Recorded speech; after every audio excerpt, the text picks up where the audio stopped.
Atos dos Apóstolos, capítulo 10, eu quero ler com você o texto que está aí em Atos, capítulo 10, versículo 1. Atos, capítulo 10, verso 1, que diz assim: Havia em Cesareia um homem chamado Cornélio, centurião da corte, conhecida como italiana. Ele era piedoso e temente a Deus com toda a sua família. Dava muitas esmolas ao povo e continuamente orava a Deus. Eu gostaria de convidar você a repetir aí o verso 1 e o verso 2. Verso 1 e verso 2. Leia em voz alta. Havia em Cesareia um homem chamado Cornélio, centurião da corte conhecida como italiana. Ele era piedoso e temente a Deus com toda a sua família.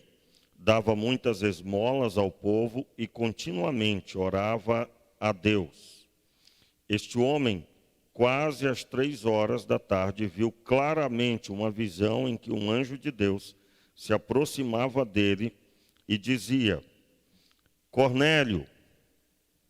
Cornélio, muito atemorizado, olhou para ele e perguntou: Que é, Senhor?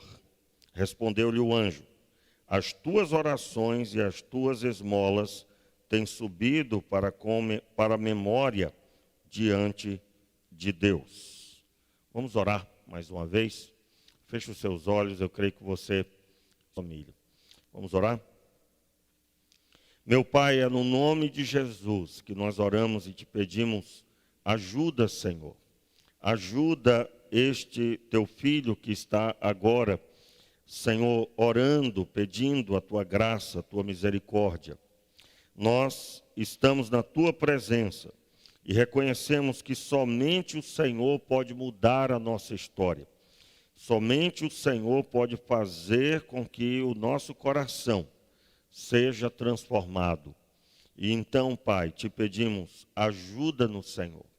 Ajuda-nos a ver o que é necessário para que sejamos instrumentos para a glória do teu nome. Amém e amém. Antes de continuar, eu quero fazer menção do nosso propósito. Nós estamos em plena caminhada rumo à implantação dos grupos de comunhão, onde na comunhão das pessoas haverá principalmente a comunhão com Deus por meio de sua palavra, por meio do louvor, por meio da oração. E isso vai acontecer aonde? Nos lares.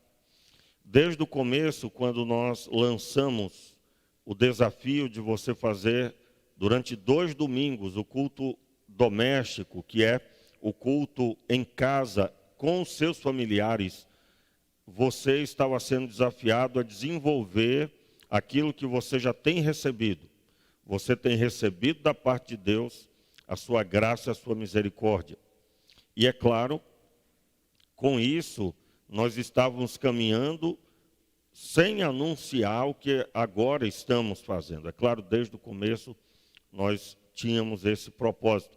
Mas há, irmãos, algo que precisa ser derrotado no nosso meio, que é olharmos para o final ao invés de darmos um passo a cada momento. Infelizmente, muitas pessoas, quando pensam no alvo, elas colocam, por causa do alvo a ser alcançado, um fardo sobre si mesmos. E esse fardo não pode existir. O que seria esse fardo? Meu Deus, eu vou ter que alcançar isso, eu vou ter que fazer isso. Então, a pessoa ela se auto-sabota, né? Porque ela começa a pensar em algo que será um grande desafio, quando na realidade ela precisa apenas dar o primeiro passo. E quando ela dá o primeiro passo, ela já está próxima, muito mais próxima de alcançar o alvo. E é claro, esse propósito, ele também foi lançado, esse projeto também foi lançado no início, assim, para que você se autoanalisasse ao não conseguir, por exemplo, pessoas que não conseguiram fazer o culto, pessoas que não conseguiram orar com a família, pessoas que não ficaram, vamos dizer assim, engasgadas, né, vamos dizer assim, querendo levar adiante, mas ficaram travadas. Você descobriu algo especial. Você descobriu que você sabe como fazer, mas não consegue pôr em prática. Então agora você tem um alvo. Esqueça o alvo final. Estabeleça um alvo que é esse agora. Desenvolver a capacidade de ler a Bíblia com a sua família e orar e cantar um cântico ou 2 ou 3, conforme for o tempo e o formato que você estabeleceu. No começo, nós colocamos nos grupos da igreja incentivo e orientação para o culto doméstico. Você pode adquirir esse material, está nos grupos. Se você não perdeu esse material, limpou seu celular, não tem mais, você pode fazer o pedido lá no grupo e nós vamos disponibilizar de novo. Então, mandar para mim uma mensagem no formato privado. Você vai ler um livro, vai receber também um livro fininho, chega a 50 páginas, e você vai também receber o material com a proposta de culto doméstico, onde tem lá já as reflexões, o formato que deve ser a leitura bíblica, a reflexão, o cântico, a oração, tudo isso muito bem organizado. No início, como você não está acostumado, você recebe então essa proposta para ajudar você. Nós temos recebido da parte de Deus muito no decorrer dos anos. São congressos, eventos, muitos alvos alcançados. Talvez você já leu a Bíblia mais de uma vez ou já está completando muito mais de uma dezena. Porém, praticar a palavra de Deus deve ser o desafio de todos. Sem isso, irmãos, nós não podemos dizer que somos cristãos. Mas eu faço parte da igreja. Meu irmão, isso não quer dizer nada. Ninguém vai subir para a glória porque faz parte da igreja. Senão a igreja salvava. A igreja salva. Se alguém acha isso, ainda que não diga, mas se porta como, você está perdido. E talvez esteja perdido mesmo, inclusive não seja sendo salvo, por exemplo. Porque a pessoa que é salva, ela não consegue viver da forma que era. Como é que era a forma dela? Ela sabia que Deus existia, ela sabia que a palavra de Deus é verdade, tinha até respeito pelo Senhor, né, num palavreado bem geral, mas ela não conseguia fazer absolutamente nada. Então, saber que o dinheiro, por exemplo, pode pagar as minhas contas, não significa nada se eu não executar o pagamento. Pastor, mas eu sei que o dinheiro paga as minhas contas, eu tenho o dinheiro na minha conta. Deixa ele ir lá e não paga nenhuma para você ver. Você vai ter que todos os meses cumprir o papel, seja pelo aplicativo, seja indo até um banco, seja indo até uma lotérica, não importa o formato que você vai adotar, mas você vai ter que cumprir a prática de pagar. Não basta saber que pode fazer e que pode pagar, tem que executar a tarefa. Na vida cristã não é diferente. Eu tenho que ser não só ouvinte, mas praticante. Aliás, eu quero retornar aí no texto que outro dia falávamos aqui, no final do Sermão do Monte, Jesus, em Mateus capítulo 7, lá no final, ele declara exatamente isso. Aqueles que ouvem estas minhas palavras, que é tudo que está lá no sermão, tudo que está lá, que é o grande resumo da lei, numa releitura para aplicar ali naquele período em diante. A lei não foi revogada, ela foi aperfeiçoada, ela foi agora concluída na sua obra. E Cristo Jesus é a conclusão do propósito da lei. Então Jesus, quando diz aquilo, no sermão, ele declara: aqueles que ouvem a minha voz, ouvem estas minhas palavras e as praticam, eu vou lhes mostrar o que é semelhante. É semelhante ao homem que edificou a sua casa sobre a rocha e bateu o vento, a chuva, transbordou o rio contra ela, mas ela não caiu. Então, por que é que pessoas caem? Por que é que pessoas caem na vida cristã?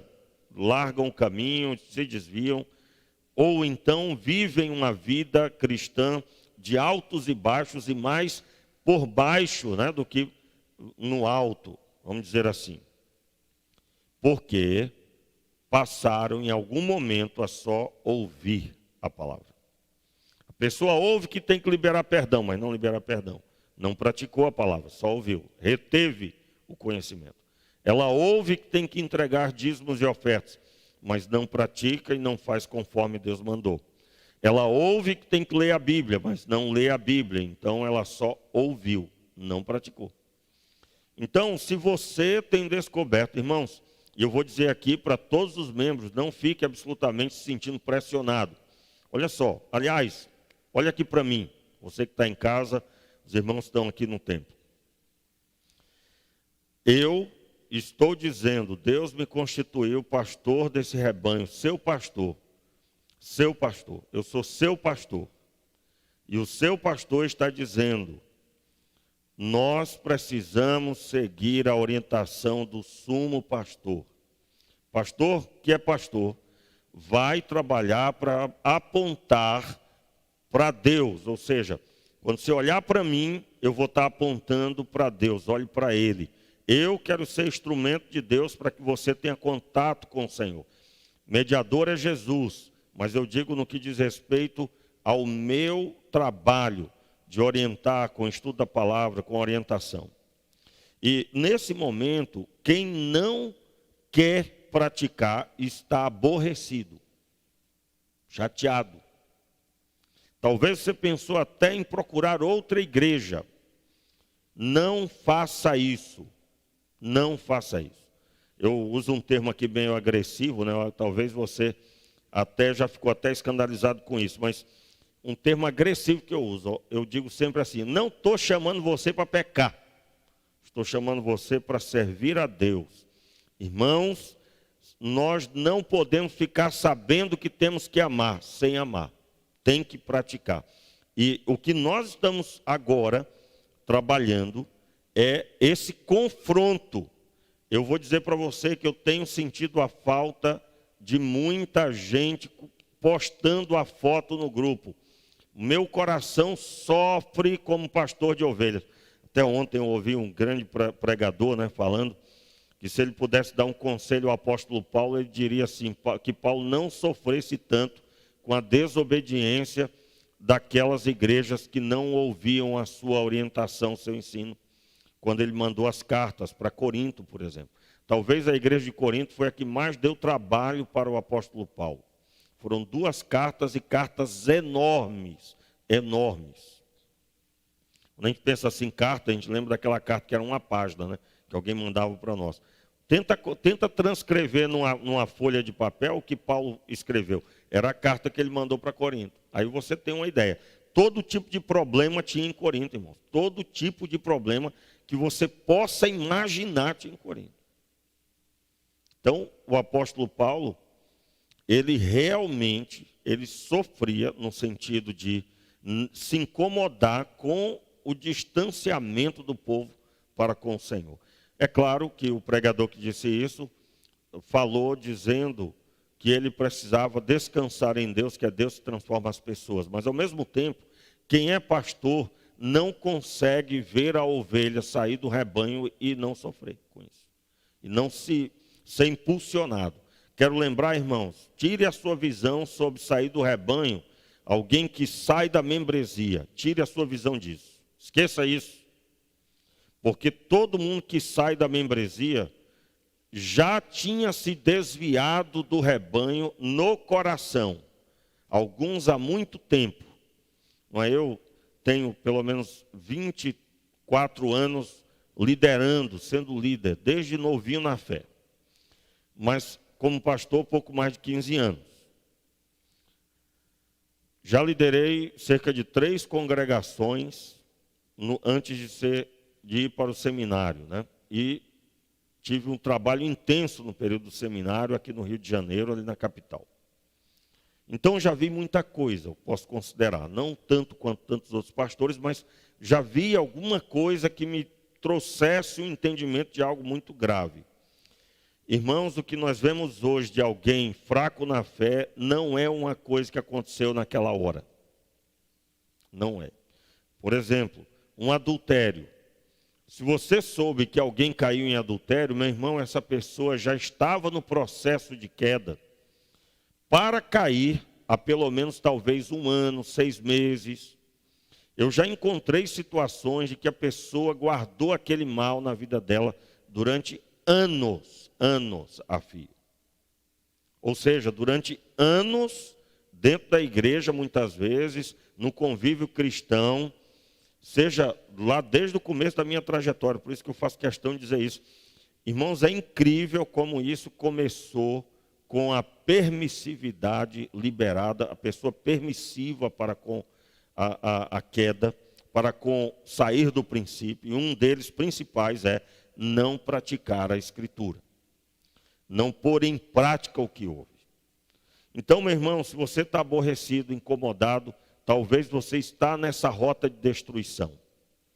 E o Senhor Deus está dando oportunidade a você de arrependimento, de você voltar lembrando-se de onde caiu, e então, recebido agora no exército de Deus, tendo sido curado do ferimento chamado pecado, você agora vai marchar diante do desafio que Deus tem colocado da batalha. Eu quero orar mais uma vez agora especificamente por isso, declarando: o Senhor Deus está na nossa frente. Eu não posso transformar ninguém, eu não tenho propósito de mudar a vida de ninguém, com a força do meu braço eu não tenho condição alguma. Mas o próprio Deus, que deu o seu Filho unigênito, Ele sim pode mudar a história do homem. Fique de pé no seu lugar e vamos orar nesse momento. Eu quero pedir a você que está em casa, faça isso agora, fique de pé. Se você está aí com algum empecilho para isso, rompe com isso e fica de pé. E você vai conectar aí agora. Vamos lá? Vamos orar? Meu Pai, diante de Ti nós nos colocamos agora e Te pedimos a Tua mão viva e poderosa, Senhor, sobre os nossos corações. Tu és Senhor, meu Pai, e sendo o Senhor o dono de tudo, eu entrego nas Tuas mãos agora a vida desta igreja. O Senhor Deus está no nosso meio. E eu Te peço o Teu poder agora estabelecido sobre cada um. Seja agora o momento de transformação. Seja o poder do Espírito liberado sobre a tua vida. E a tua mente seja aberta, o teu coração seja guiado pelo Senhor. E a palavra de Deus encontre liberdade. Que se abra os teus olhos, que o teu coração receba a iluminação da palavra. Em nome de Jesus, amém e amém. Poder sentar, vamos ler o texto de Atos 10, mais uma vez, por gentileza. Propositalmente, eu quero, enquanto você abre, quero fazer menção das pessoas que estão nos acompanhando. Meu irmão lá no Acre está acompanhando aqui desde as 10 horas e 11 minutos.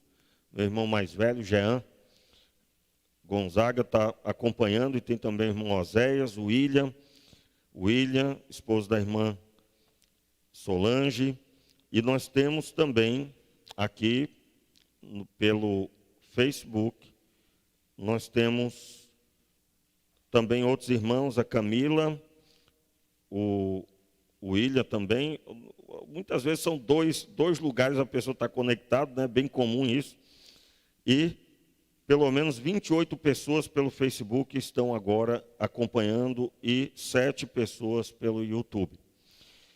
Ao término dessa transmissão, eu quero pedir que você possa enviar para quem você deseja abençoar. Isso não é só para a igreja, mas para todas as pessoas, porque a palavra de Deus é para todo mundo. Diz assim o texto de Atos, capítulo 10, verso 1. Havia em Cesareia um homem chamado Cornélio, centurião da corte, conhecido como italiana. Ele era piedoso e temente a Deus com toda a sua família, dava muitas esmolas ao povo e continuamente orava a Deus. Este homem, quase às 3 horas da tarde, viu claramente, numa visão, um anjo de Deus que se aproximava dele e dizia: Cornélio. Cornélio, muito atemorizado, olhou para ele e perguntou: que é, Senhor? Respondeu-lhe o anjo: as tuas orações, repita, as tuas orações e as tuas esmolas têm subido para a memória diante de Deus. Agora, envia homens a Jope e manda chamar Simão, que tem por sobrenome Pedro. Este está com Simão, curtidor de couro, que tem a sua casa à beira-mar.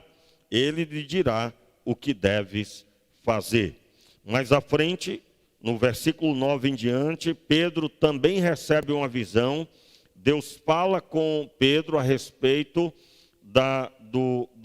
prepara Pedro para que ele possa então ir com aquelas pessoas que Cornélio enviou até onde ele estava. E ainda no capítulo 10, a partir do versículo 24, Pedro sai e vai até a casa de Cornélio, chega até lá, versículo 24, diz assim: no dia seguinte, chegaram a Cesareia, Cornélio estava esperando. Tendo já, repita aí comigo, Cornélio os estava esperando. Vamos lá, irmãos, repita aí. Cornélio os estava esperando. Os seus parentes, estava esperando, tendo já convidado seus parentes e amigos mais íntimos. Você percebeu aqui? Ia ter um culto aqui. E ele já tinha os parentes mais íntimos, e é claro, sua família, né? E os seus amigos conforme os mais próximos, né? Verso 25. Entrando Pedro, saiu Cornélio para recebê-lo, e ajoelhou-se aos seus pés e o adorou. Aos seus pés o adorou. Pedro, porém, o levantou, dizendo: levanta-te, que eu também sou homem. Falando com ele, entrou e encontrou muitos que ali haviam se ajuntado. Olha aí, mais uma indicação aí. Onde é que eles estavam reunidos? Na casa de Cornélio. E o Pedro, quando entrou, encontrou muitos que se tinham ajuntado. Aqui o texto dá entendimento que era uma casa grande e que havia uma antessala aonde Cornélio foi receber Pedro. E quando Pedro encontra lá aquele grupo de pessoas que está no verso 24 ali a observação. Continuando. O verso 28, disse-lhes, né? Pedro disse-lhes: vós bem sabeis que não é permitido que um judeu ajunte-se ou aproxime-se de estrangeiros. Deus, porém, mostrou-me que a nenhum homem devo considerar comum ou imundo. Pedro se refere à visão que ele tinha tido, conforme eu anunciei nos versículos anteriores. Verso 29. Pelo que, sendo chamado, vim sem contrariar, perguntou: por que razão mandaste chamar-me? Pedro pergunta para Cornélio. Verso seguinte, verso 30. Respondeu Cornélio: há 4 dias estava eu em jejum, até esta hora, orando em minha casa, às 3 da tarde. Que horas era? Às 3 da tarde. Às 3 da tarde era a hora do sacrifício. Foi a hora que Jesus morreu. E a hora do sacrifício no templo era às 3 horas da tarde. Em algumas traduções, talvez na sua aí, está escrito hora nona, né? Que era o horário, a linguagem de horário da época dos judeus. Aliás, é seguida até hoje pelo judaísmo. Versículo 30. De repente, diante de mim, se apresentou um homem com vestes resplandecentes e disse: Cornélio, a tua oração foi ouvida. Observe, repita aí, ouvindo a sua voz. Cornélio, a tua oração foi ouvida, e as tuas esmolas estão em memória diante de Deus. Repita aí esse final. As tuas esmolas estão em memória diante de Deus. Aí o versículo 32 repete, né? Envia homens a Jope, manda chamar Pedro. Imediatamente mandei chamar, verso 33. Fez bem em vir, Cornélio diz. Agora estamos todos, repita aí, o final, a parte B do verso 33. Agora estamos todos presentes diante de... Meu Deus, gente, muito forte esse texto aqui. Agora estamos todos presentes diante de Deus. E onde é que ele estava? Onde é que Cornélio estava, irmãos? Estava em casa. Estava em casa. Muito bem. Só um parênteses aqui, que não tem, o meu coração está fervendo aqui, né? Aliás, ontem à noite, então não foi brincadeira, porque foi muito forte Deus ministrando na minha vida ontem, à noite especificamente para falar. Irmãos, você notou a visão de Cornélio? Quero só lembrar você uma coisa, durante muito tempo se santificou o templo. E isso é um resquício, um resto de doutrina engendrada no caráter, na mente do ser humano, onde a pessoa tem que tocar em algo, algum território sagrado, né? Seja o templo. Eu me lembro quando eu assumi aqui, havia uma dificuldade de fazer um lanche aqui dentro do templo, por exemplo. Eu me lembro que ia ser servido um cachorro quente, tinha que ser servido lá do lado. E aí alguém me perguntou: pastor, pode servir aqui dentro mesmo? E aí eu sabia por que era, né? Porque a pessoa tinha um histórico de que dentro do templo não se podia comer. Absolutamente. Aí qual é a doutrina que vai dizer isso? Não existe, irmãos, não existe. Mas a pessoa entende, às vezes, por reverência, tem que ser assim. E nós já quebramos isso, não existe mais, graças a Deus, né? Por que graças a Deus? Porque muitas vezes se tem esse costume, esse formato, mas na própria vida pode tudo, né? Já ouviu aquela história de que, rapaz, fica quieto, tu está na igreja. Rapaz, não fala isso, tu está dentro da igreja. Meu Deus do céu, é um território santificado. Meus irmãos, o território que tem que ser santificado é o coração do homem. Nós somos o templo, o Senhor Deus habita dentro de nós.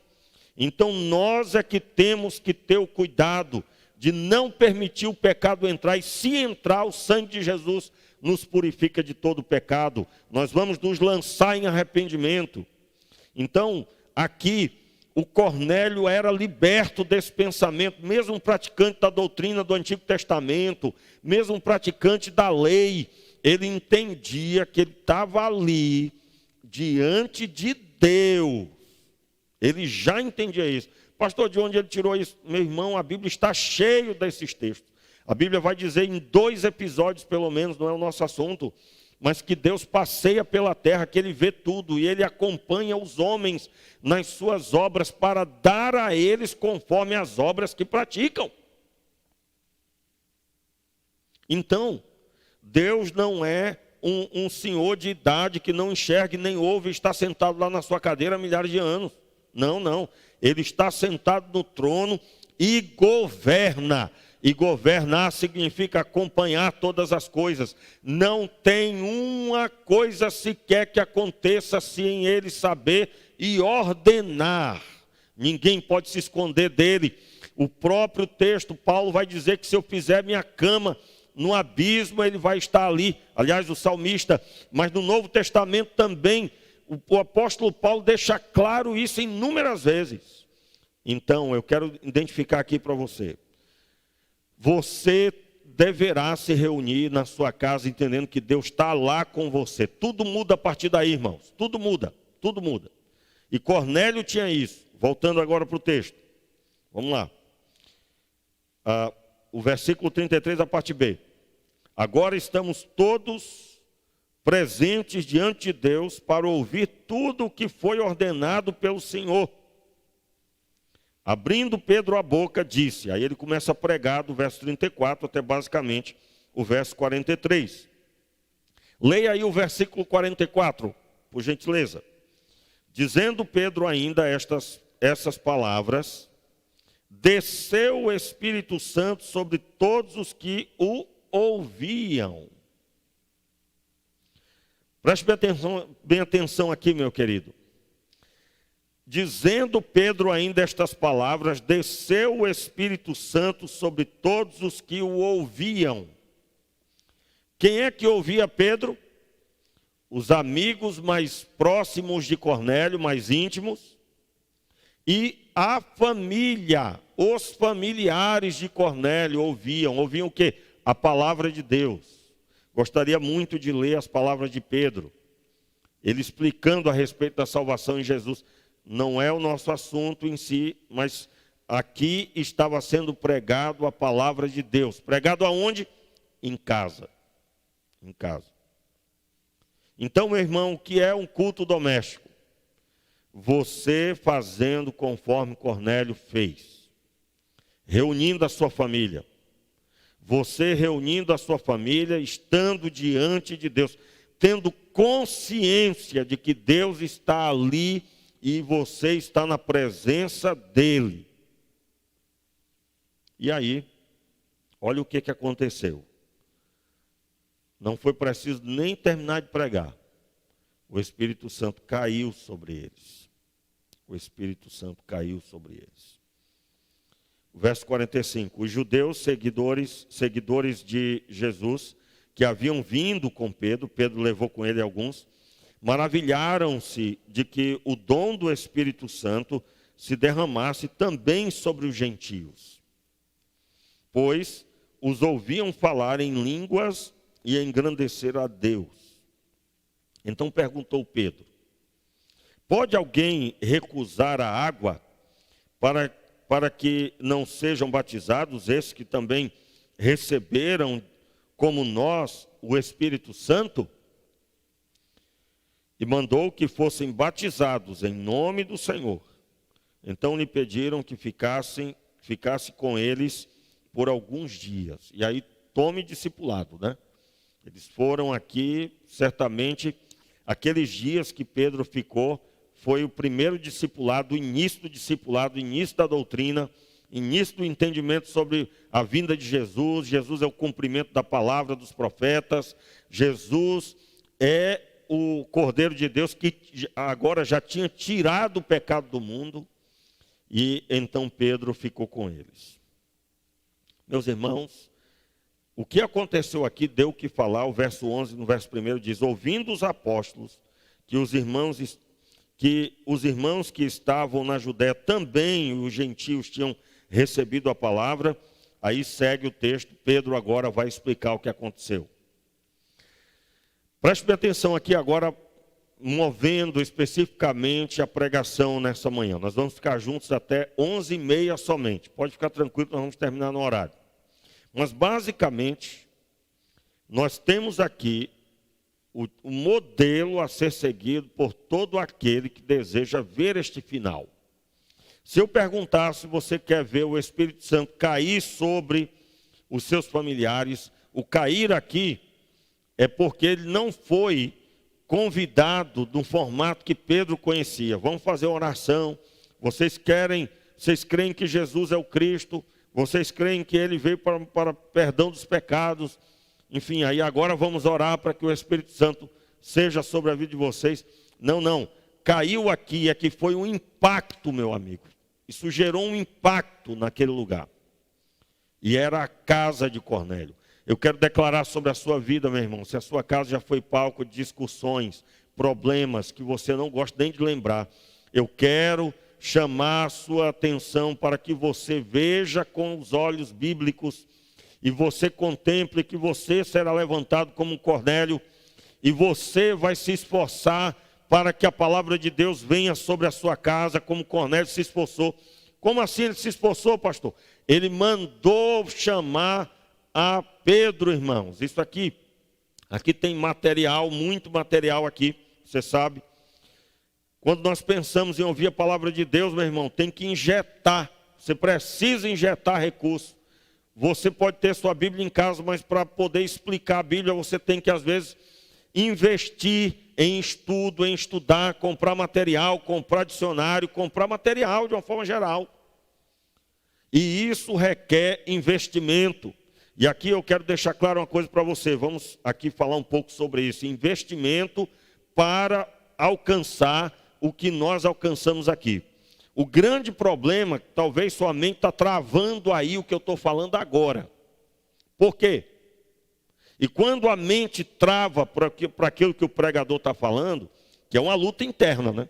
Aquilo que você crê, a forma que você vê e o que o pregador está falando. Só que nessa briga eu estou tranquilo, porque o Senhor é poderoso para vencer essa batalha.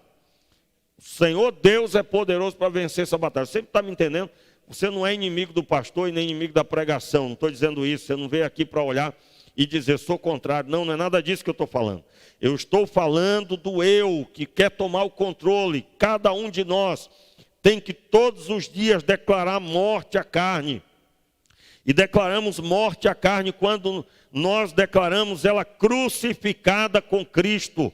E eu agora carrego dia a dia a cruz. E a cruz significa a missão que eu tenho de ganhar pessoas em nome do Senhor. Através da pregação do Evangelho, nós alcançamos pessoas. Então, há uma luta interna.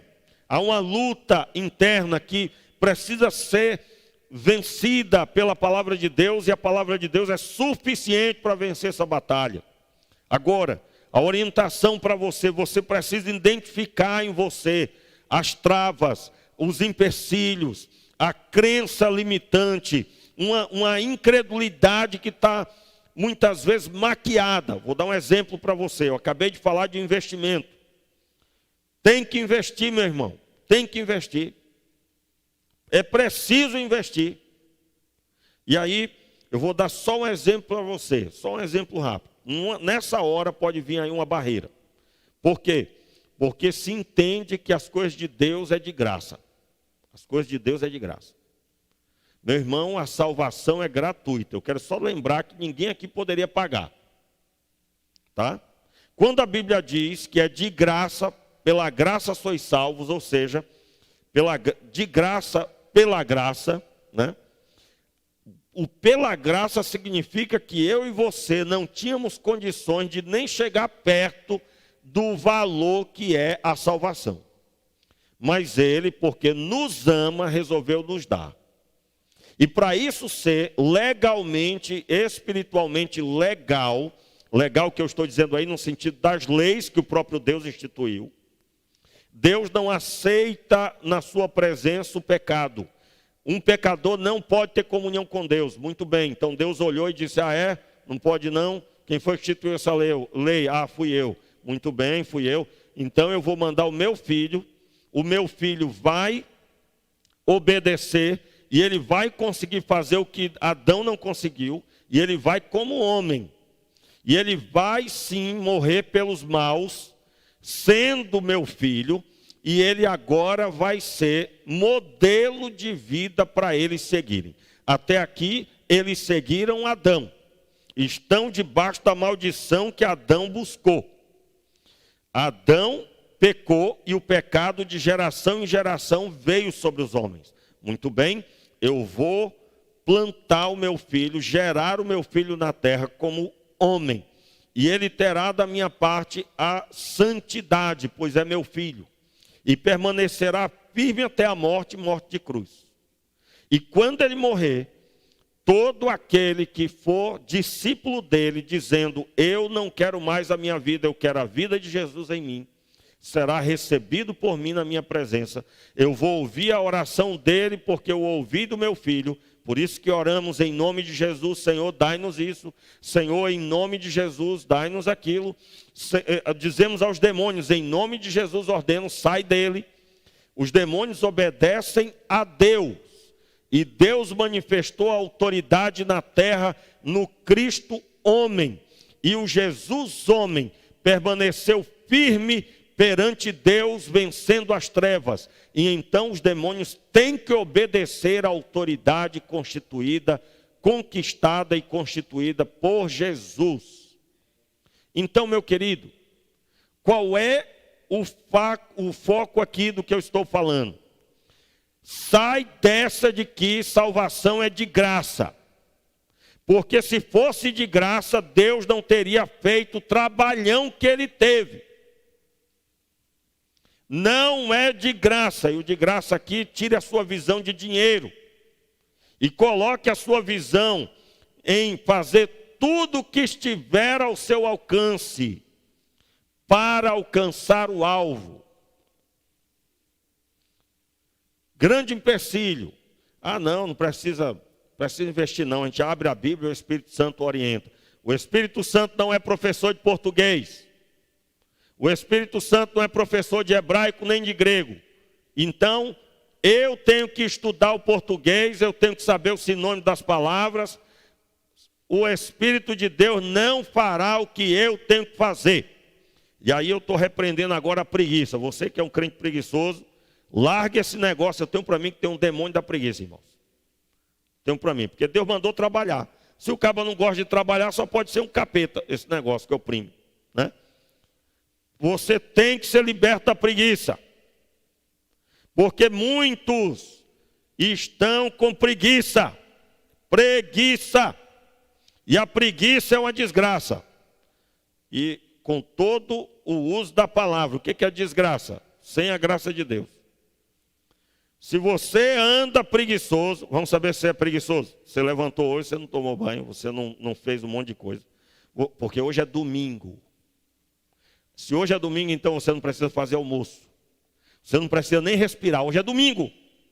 Ah não, aí não, pastor. Ah, aí não. Olha só, irmãos.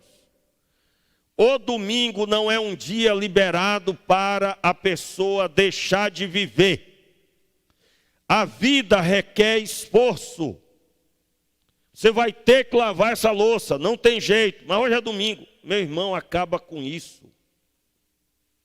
Aliás, se hoje é o começo da semana, numa linguagem do domingo, por que é que se começa desse jeito? Algo tem que mudar. Eu estou dizendo isso, pastor, agora o senhor quer mudar agora coisas inimagináveis. Eu estou dizendo para você que você está num cenário perigoso e você tem que mudar os princípios que regem a sua vida. E aí, quando eu olho, por exemplo, agora, aí eu quero orientar a igreja, estou falando com a igreja local aqui. Está vindo já pelo correio, nós compramos uma certa quantidade de Bíblias na linguagem de hoje, e você vai poder adquirir essas Bíblias. Eu estou fazendo isso porque eu não vou esperar que você compre, até porque o comércio local pode não estar aberto nesse sentido de você poder fazer do jeito que eu estou orientando. Então nós compramos uma certa quantidade de Bíblias na linguagem de hoje, e a proposta, como eu faço na minha casa, na hora que nós nos reunimos para ler a Bíblia, nós nos reunimos com a mesma linguagem, a mesma tradução. Vamos dizer que na sua casa você já tem uma Bíblia na linguagem de hoje. E por que é que eu estou adotando a Bíblia na linguagem de hoje? Porque você vai ter crianças junto. Então eu não preciso complicar, eu tenho que facilitar. A linguagem de hoje vai ser fácil para todo mundo, inclusive para as crianças. O que eu estou ensinando aqui eu já faço na minha casa. Aliás, essa semana eu comecei a acompanhar já pelo meio do Antigo Testamento a leitura que a pastora faz com o meu garoto Davi. E eu comecei a ler com eles. Nós temos um alvo de ler pelo menos 10 capítulos por dia. Nem todos os dias conseguimos, eu faço questão de dizer, para deixar claro que não é brincadeira isso, não é fácil, mas nós vamos dizer assim, disciplinamos a buscar fazer isso. Aí terminamos essa semana de ler, os dois, né? Terminaram o Antigo Testamento. Tanto é que quando eu coloquei no status do WhatsApp, eu coloquei fim do Antigo Testamento, a leitura do Antigo Testamento, mas não identifiquei que eu terminei o Antigo Testamento, pois eu peguei já o barco andando. Mas para os dois, eles leram a Bíblia toda, a pastora e o meu garoto. O menino tem 10 anos de idade. Ele primeiro leu o Novo Testamento. Leu o Novo Testamento todo e aí leu o Antigo, terminou essa semana. O que vai fazer agora? Já li, é isso? Eu já li. Não. Começa agora o Novo Testamento de novo. Agora os 10 capítulos todo dia, quase todo dia, será agora do Novo Testamento. Quando acabar do Novo Testamento, e quando acabar o Novo Testamento, volta para o Antigo Testamento, e assim até a volta de Cristo.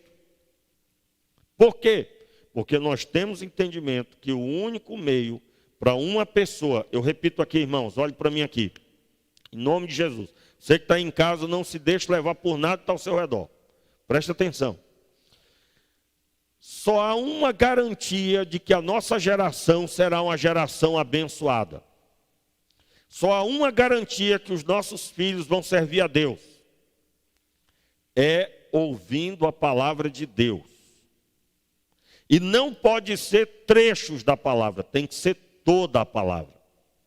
Ontem eu conversava com um pastor, e esse pastor dizia para mim assim, olha, eu estou transmitindo os cultos da minha casa, e eu não tenho falado sobre dízimos, porque eu tomei essa decisão, porque eu não quero constranger as pessoas, eu não tenho só os membros da igreja ouvindo e tudo. Aí, é claro, eu disse para ele, eu digo, pelo amor de Deus, não faça isso. Não faça isso. Mas como assim, Renan? Não faça isso. Quando você fala de dízimos e ofertas, com todo o respeito à doutrina, à sã doutrina, você está ensinando a palavra de Deus. E você tem que ensinar toda a palavra de Deus. Porque, afinal de contas, não só de pão viverá o homem, mas de toda palavra que sai da boca de Deus. Você quer ter garantia que seus filhos vão servir a Deus? Quando eu digo garantia, nós não podemos ter domínio sobre o futuro, mas o próprio Deus tem esse controle e Ele instituiu que se você ensinar a palavra do Senhor, a palavra dEle, ele pode até ficar velho, mas não se desviará do caminho, não se esquecerá. Por que quem é que está garantindo isso? O Senhor.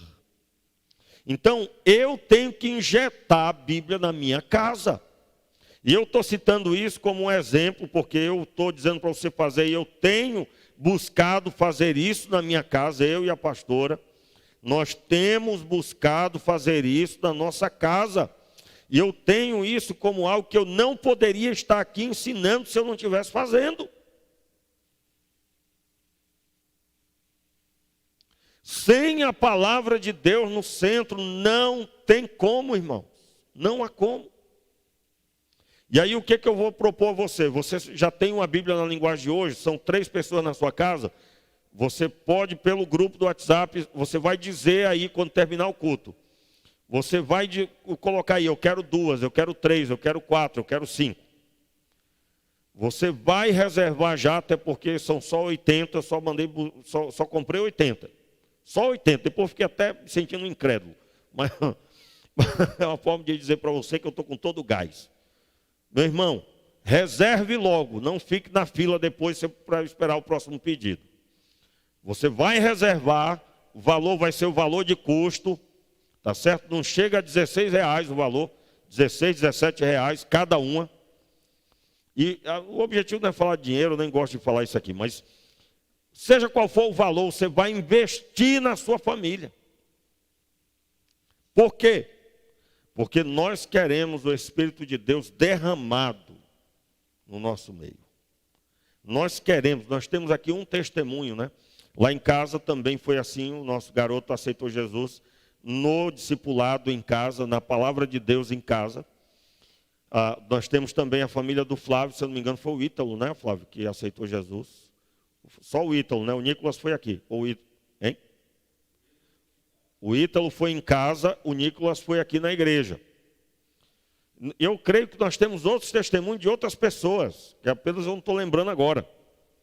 Irmãos, é importantíssimo a palavra de Deus em casa. Em casa. E pastor, não fiz nada disso, meus meninos já estão todos já pai de família. Meu irmão, pede perdão a Deus, você não conhecia, você não sabia o que você sabe hoje, mas bola para frente e ore a Deus para que Deus vá lá, porque eu sei que você ministrou a palavra assim, talvez não foi desse mesmo formato, mas o Senhor é Deus misericordioso e Ele nos abençoa. Ninguém estará 100% sempre, mas Ele nos chama a ser 100%. Ninguém vai dizer, eu não sei, eu já sei que eu não vou alcançar. Não, ninguém vai dizer isso. Mas nós vamos buscar na medida do Senhor Jesus. A medida dele foi entrega total. Diga amém, eu recebo. Então, para que o Espírito de Deus seja derramado, e eu vou mudar aqui tudo que eu estava planejando, aliás, já mudei, né? Já mudei. Hoje à noite nós vamos concluir esse assunto, porque eu não vou conseguir terminar agora, nem tenho pretensão. Porque eu tenho pretensão sim, de falar tudo que Deus tem colocado no meu coração. Isso sim. Mas eu quero nesse início dar o fundamento que vai determinar a virada na sua vida. Volte agora para o comecinho do capítulo 10, por gentileza. Eu quero observar a vida de Cornélio. Olha só, irmãos. O Espírito de Deus é derramado? Sim. O poder de Deus é ministrado? Sim. Mas por trás desse mover tem uma vida transformada, uma pessoa que buscou a Deus. Tudo que você alcançou até hoje não foi de qualquer jeito. Foi com a disciplina de obedecer. Então, observe. Versículo 1 do capítulo 10. Havia em Cesareia um centurião, um homem chamado Cornélio, centurião da corte, conhecida como italiana. Então aqui vem a identificação de quem era ele. Cornélio era um centurião. Centurião, ele exercia autoridade sobre um grupamento de soldados no número de 100. Claro que não era só 100, dependendo da tarefa, mas o seu nome identifica a sua responsabilidade. O centurião Cornélio, ele era romano, claro, certamente. Ele era romano, não poderia ser se não fosse cidadão romano, porque nem todo mundo que nasceu romano era cidadão por nascimento. Mas cidadão também por comprar o direito de se tornar cidadão, ou ter sido conquistado, e assim, conforme os preceitos da época. Versículo 2. Ele era piedoso e temente a Deus com toda a sua, vamos lá, irmãos, completa aí, com toda a sua família. Então, olha só a conduta dele. Ele era romano, e os romanos adoravam a todos os deuses possíveis, existentes. Aliás, você vai estudar sobre isso, você vai encontrar quem chama dos deuses romanos, a pessoa vai usar o termo até assim, porque o panteão romano, ou seja, o ajuntamento dos deuses que Roma instituía, que era um deus reconhecido pelo imperador romano. Panteão significa o ajuntamento, o grupo, a reunião desses deuses. Claro, deuses falsos, deuses de pedra, deuses feitos pelos homens. E ele, mesmo sendo romano, mesmo sendo centurião, ele servia a quem? Servia a Deus. Então não importa a sua origem, não importa o que aconteceu com você, não importa de onde você nasceu, qual a circunstância, você pode e deve servir a Deus, e o Senhor Deus te chama em Cristo Jesus. O versículo 2 então diz que ele era uma pessoa piedosa. O que é a piedade aqui? Ele tinha testemunho, ele tinha conduta que lembrava a palavra de Deus. Ele tinha uma conduta equilibrada e uma conduta voltada para ética, uma ética que respeita o outro, que preza pelas pessoas, que tem uma caminhada agradável às pessoas e, portanto, a Deus. Tanto é que quando ele foi se reunir, ele se reuniu só com a família dele? Nada, meu amigo. Ele tinha amigos. E se você for procurar, um centurião ter amigo não era coisa fácil, não. Porque um centurião, quando recebia uma missão, ele teria que executar a missão de forma implacável. Portanto, a maioria deles teria uma postura temível, que dava medo das pessoas. Mas este homem aqui, ele conseguiu manter a vida dele apta para ser recebido por Deus e ser também agradável aos homens no que diz respeito a ter o cuidado de prezar pelos relacionamentos.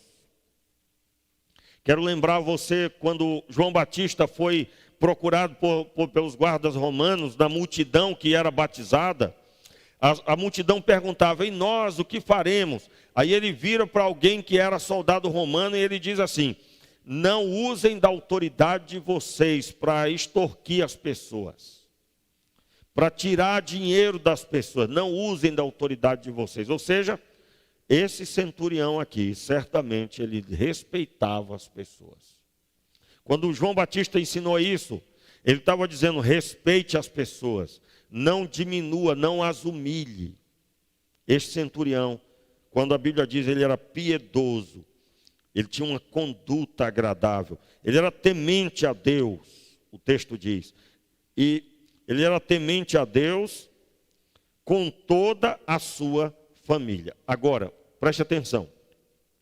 Quando o texto diz ele era temente a Deus com toda a sua família, ele certamente trilhou o caminho ensinado pelo judaísmo. Qual era o caminho ensinado pelo judaísmo? Ele deveria ensinar o filho a ler e escrever no livro de Levítico até os 6 anos. Deveria o filho dele agora ter contato com o Pentateuco até os 13. E depois poderia ir para uma escola rabínica. É claro que eu não creio que ele seguiu esse padrão, mas o princípio de ensinar os filhos desde pequeno eu creio que ele recebeu e ele praticou. Este homem foi recebido por Deus. E aqui vem um fato importante. Veja bem, ele era temente a Deus com toda a sua família. Irmãos, isso não se consegue sem uma conduta segundo o texto de Jó, capítulo 1. Jó tinha uma família abençoada de tal forma que eles se reuniam uns com os outros. Os irmãos, que era a maioria, eram 7, eles convidavam uns aos outros para um banquete e convidavam as 3 irmãs. Você já ouviu falar de alguma família que os filhos não brigam? Nenhum deles briga com ninguém. Família de Jó. Agora, olha a conduta de Jó. Primeiro, Jó era um homem temente a Deus, que servia a Deus, que obedecia a Deus, que se desviava do mal. Ele olhava o pecado, ele olhava o mal, o pecado, a coisa ruim, e ele se desviava. Não ia nem perto. Temia a Deus, se desviava do mal. E o texto diz que ele sacrificava ao Senhor pelos filhos. Reuniu os filhos, o texto diz no capítulo 1 de Jó, leia depois. E o texto diz assim, que Jó dizia: pode ser que eles tenham cometido algum pecado. Quando a pessoa diz, pode ser que eles tenham cometido algum pecado, isso está falando que a conduta deles era uma conduta exemplar, que ninguém via coisa errada. Isso significa que os filhos de Jó tinham bom testemunho, mas Jó era sabedor de que mesmo tendo bom testemunho, o pecado pode acontecer no coração e ninguém está vendo. Essa é a conduta. Quando Deus disse, observaste meu servo Jó, homem íntegro e reto, que teme a Deus e se desvia do mal. Quando Deus disse isso, Deus estava certamente dizendo, observaste como é que ele trata os filhos, como é que ele ensina os filhos. Observaste que desde o começo esse homem tem caminhado conforme eu orientei. Você vai ouvir a palavra de Deus para com Abraão. Abraão diz assim, Deus diz assim sobre Abraão: ocultarei eu a Abraão o que tenho feito? Capítulo 17 de Gênesis, ou é o capítulo 18, se eu não me engano, é o 17 ou 18, um dos dois. O Senhor diz assim, ele vai destruir Sodoma e Gomorra, e ele diz assim: ocultarei eu a Abraão o que tenho feito? Sendo que Abraão será uma grande e poderosa nação. Abraão, em outras palavras, o texto diz, ele deve ensinar para que ordene ao seu filho e ao filho do seu filho, ou seja, as gerações. Deus se revela a Abraão. Então ali no texto, Deus revela que servir a Deus inclui ensinar os filhos, inclui culto doméstico, porque ensinar os filhos é em casa. Toda vez que você está ensinando seu filho, ali é um culto ao Senhor. Vamos lembrar o que é culto, irmãos? Culto é todo ato endereçado a Deus. E você, quando está ensinando seu filho, você está obedecendo o Senhor. Portanto, é culto. Aliás, alguns talvez não fizeram culto porque imaginaram, quem vai cantar? Quem vai ler a Bíblia? Mas quem vai pregar? Né? Porque traz o peso do culto local. Meu irmão, saia dessa. Culto ao Senhor, se você só ler o texto, você cantar um canto, põe o YouTube lá rolando lá, põe lá uma música que você tem no seu celular e vocês vão cantar junto, isso já é culto, porque tudo isso Deus ordenou fazer. Ensine a palavra na sua casa, se reúna em nome do Senhor. Em nome de Jesus, irmãos. O texto diz que esse homem era um homem fiel ao Senhor. E aqui, o versículo 2, a parte B, diz assim: dava muitas esmolas ao povo e continuamente orava a Deus. Eu quero deixar essa parte para a noite, onde nós vamos abordar melhor o verso 2. E a minha oração é que o Senhor Deus traga sobre nós a sua graça e nós venhamos a consertar a nossa vida diante dele, se for o caso. Como assim? Meus irmãos, o derramamento do Espírito sobre a minha casa não vem de qualquer jeito. Não acontece de qualquer forma. Como é que é a sua conduta diária? Como é que você tem agido? A Bíblia diz que esse homem estava em oração, versículo 3. Esse homem, quase às 3 horas da tarde, viu claramente numa visão o anjo de Deus. Eu quero aqui, irmãos, fazer uma lembrança aqui do que o texto se significa. Quando a Bíblia diz que ele servia a Deus com toda a sua família, que ele era temente a Deus e servia a Deus com toda a sua família, isso aí significava a vida inteira. Ontem eu ouvi uma fala de um homem de Deus. Aí ele dizia para um outro, numa live, entre 2 pastores, ele dizia para um outro pastor assim: eu tenho há 33 anos buscado isso. Buscado conhecer a Deus e fazer a vontade de Deus, ele dizia. Aí quando eu ouvi, eu sofri um impacto, porque eu sabia que ele tinha 33 anos de vida. 33 anos. Olha só a libertação que eu tive do entendimento.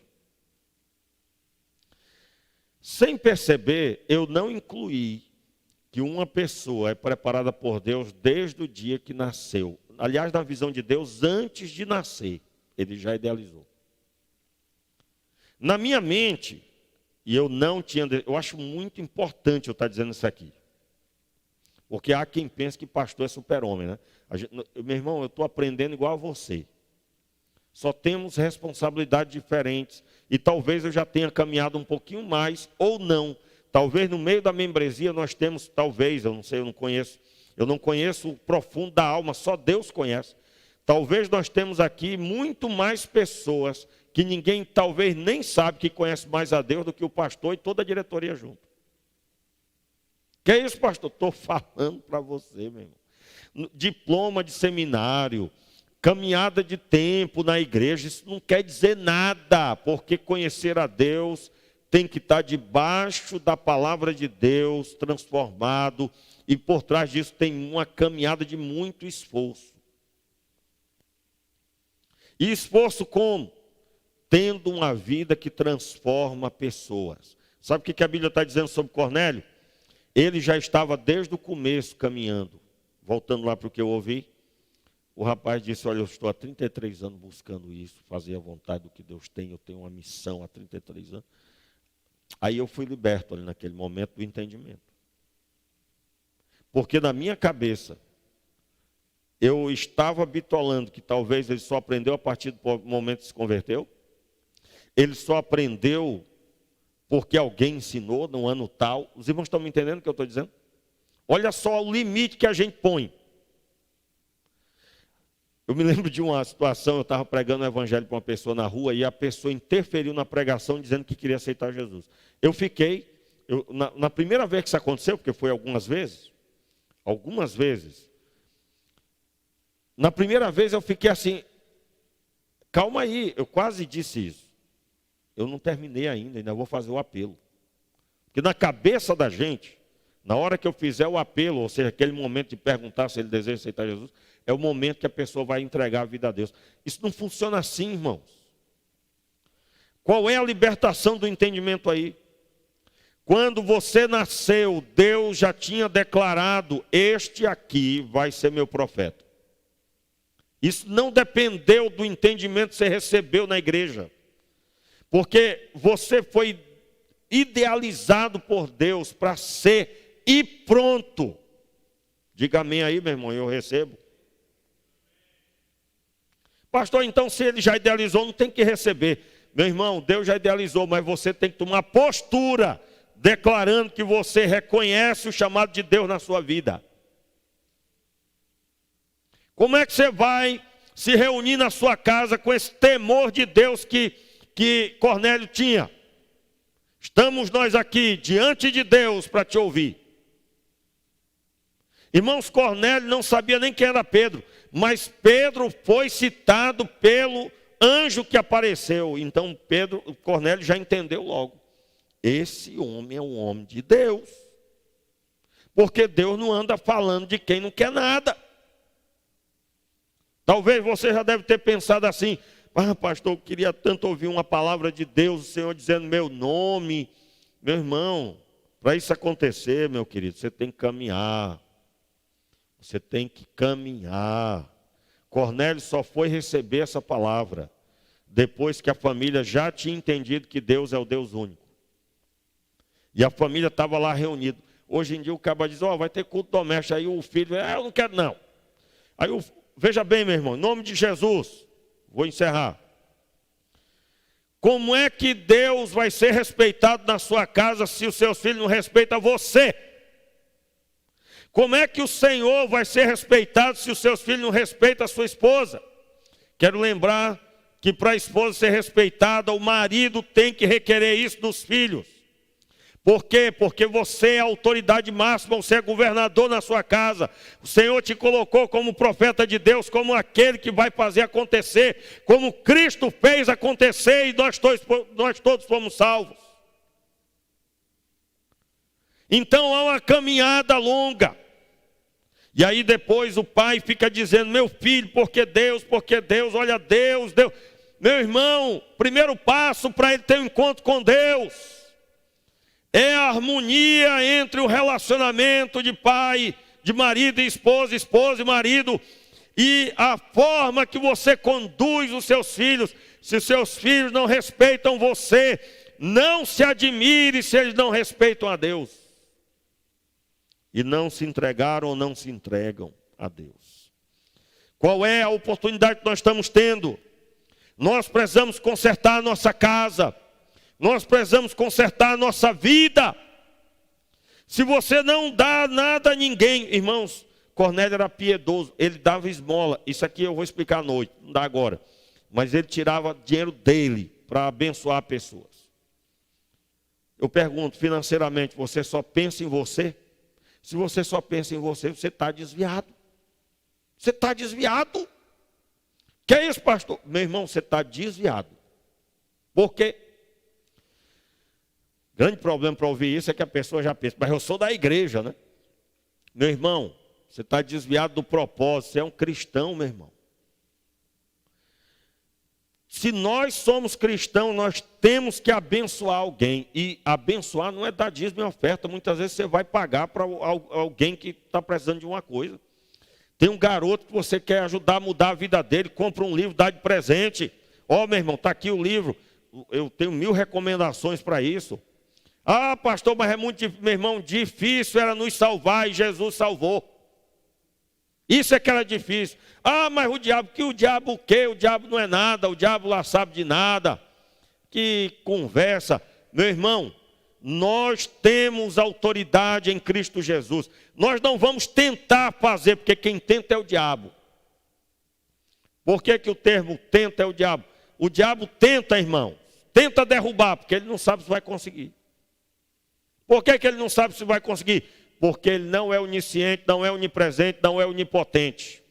Ele não sabe o que rola no seu coração, ele não sabe, só deduz. Então, crente não tenta, crente alcança, realiza em nome do Senhor. Então, se você é o empecilho, se você é o que põe a dificuldade, o Senhor Deus quer mudar a tua história, o Senhor Deus quer mudar a sua vida. Talvez nós estamos pregando agora, e você só vai colher os frutos daqui a 3, 4 anos, mas você vai colher os frutos em nome de Jesus. Comece agora, se arrependendo. Há muitos pais, irmãos, que largaram o controle, o governo da casa. Volte e pegue o controle de volta em nome de Jesus. Pare de dizer assim: Deus vem governar minha casa, Deus vem governar minha casa. Deus te colocou aí para governar, e Ele vai governar através de você. Você vai dizer: vamos orar, e quando você disser vamos orar, fechar os olhos, a parte do céu Ele vai cumprir. mas aquele que te ordenou, ele espera de você. Pastor, mas eu não tenho mais autoridade da minha casa. Normalmente homens que não têm autoridade traíram a esposa, fizeram alguma coisa no passado, não se sentem dignos mais de governar aquela casa. Reúne a família, pede perdão para todo mundo. Se quiser a minha ajuda, eu estou aqui. Eu estou aqui, sou seu pastor. Meu irmão, em nome de Jesus, conserte a sua vida. Erga a cabeça diante de Deus e governe o seu lar, porque o Senhor Deus vai governar através da sua vida. Mas só há transformação quem tem uma vida arrependida, e o derramamento do Espírito sobre os lares só acontece com a vida transformada, uma vida piedosa, uma vida de testemunho diante de Deus e diante dos homens, uma vida voltada para abençoar pessoas. Hoje à noite, aí eu entendi por quê, agora, porque a mensagem de hoje à noite, eu procurei preparar e não consegui, não fluiu. Que é a continuidade da série que nós estamos pregando sobre a consolidação dos discípulos. Que eu tenho sido muito abençoado ouvindo da parte de Deus. Mas, na verdade, eu não tenho que continuar ela hoje. Hoje à noite, nós vamos falar sobre a conduta de Cornélio, vamos nos aprofundar. E agora dando ferramenta para você se levantar em Deus em nome de Jesus. Fique de pé no seu lugar, vamos orar. Irmãos, que alegria estar vivendo esse momento. Que alegria, eu estou muito feliz pelo que Deus está fazendo. Feche os teus olhos, vamos orar. Meu Pai, em nome de Jesus, eu te peço a tua bênção, Senhor, sobre a Camila, sobre o Berval, sobre o William, sobre a Sandra. Te peço a tua bênção sobre a Jaqueline, do Edinaldo, Jaqueline Gomes. Te peço a tua bênção, Senhor, sobre cada um dos teus filhos, sobre cada um que agora está ao redor desses que eu citei. A Joana, Márcia, abençoa ela, Senhor. Toma em tuas mãos a Joana, Senhor. Meu Pai, abençoe o Oséias, a Cristiane. Toma em tuas mãos, Senhor, cada um. Meu Deus, abençoe o William, irmã Solange, seus filhos. Toma em tuas mãos, Senhor, a Franciele, o Hugo, o Lauro, César Souza, Senhor, toma em tuas mãos, Senhor. Meu Pai, muito obrigado pelos teus filhos agora conosco. Eu creio que ao redor deles, tantos outros. Em nome de Jesus, Pai. Em nome de Jesus, Senhor. Meu Pai, tem misericórdia. Tem misericórdia. Pai, abençoa, Senhor, o meu irmão lá no Acre, que está aqui conosco. Abençoe, Senhor, cada um dos meus primos ali também, que também tem nos acompanhado. Abençoe, Senhor, todos os outros que estão assistindo e aqueles que vão assistir. Toma em tuas mãos, Pai. E nesta manhã, Senhor, nós nos prostramos diante de Ti e pedimos: ajuda-nos, Senhor, e transforma a nossa vida. Tira de nós, Senhor, tudo que tem que ser tirado, nos mostrando, Pai. E traz o espírito de arrependimento, o espírito do Senhor. Manifesta em nós, Senhor, a aversão ao pecado, a aversão à desobediência. Mostra em nós, Senhor, onde temos caído, onde temos pecado contra Ti. E eu falo assim, Pai, me identificando com os meus irmãos. Muito obrigado, Senhor. Pai, eu sei que os nomes que eu citei aqui não são todos que estão acompanhando, mas o Senhor Deus sabe todos eles agora. E eu te peço, Senhor, impulsione estas vidas para serem instrumentos do Senhor. Hoje eles estão ouvindo a Tua palavra, sendo chamados para serem como Cornélio. Mas eu creio, Pai, que daqui a pouco, no tempo do Senhor, eles serão Pedro pregando. Eles serão, nessa história, o apóstolo Pedro ministrando na autoridade do Senhor. E quando eles estiverem ministrando, o Espírito do Senhor cairá sobre eles. E eu te peço agora esse Espírito, o Espírito Santo do Senhor, o teu Espírito, eu te peço agora caindo sobre os teus filhos, trazendo o mover necessário. Alguns precisam de arrependimento, outros de ousadia, outros, Senhor, de nítida visão do chamado. Meu Pai, restabelece, restaura, renova, Pai. Nós oramos, Pai, assim no nome de Jesus. Levante as tuas mãos. E agora que o amor de Deus, que a graça do nosso Senhor e Salvador Jesus Cristo, que as consolações do Espírito Santo estejam sobre a tua vida, sobre a tua casa, sobre o teu trabalho. E aonde colocar a planta dos teus pés, seja dado, em nome de Jesus. Amém. Dê um aplauso ao Senhor bem forte. Glória e honra ao nome do Senhor. À noite estaremos juntos, como sempre fazemos. Vamos adorar o Senhor nesse último cântico. Os irmãos que estão aqui no templo estão liberados, podem ir na paz do Senhor, mas especificamente queremos encerrar esse momento aqui com louvor. Muito obrigado, Pai, em nome de Jesus.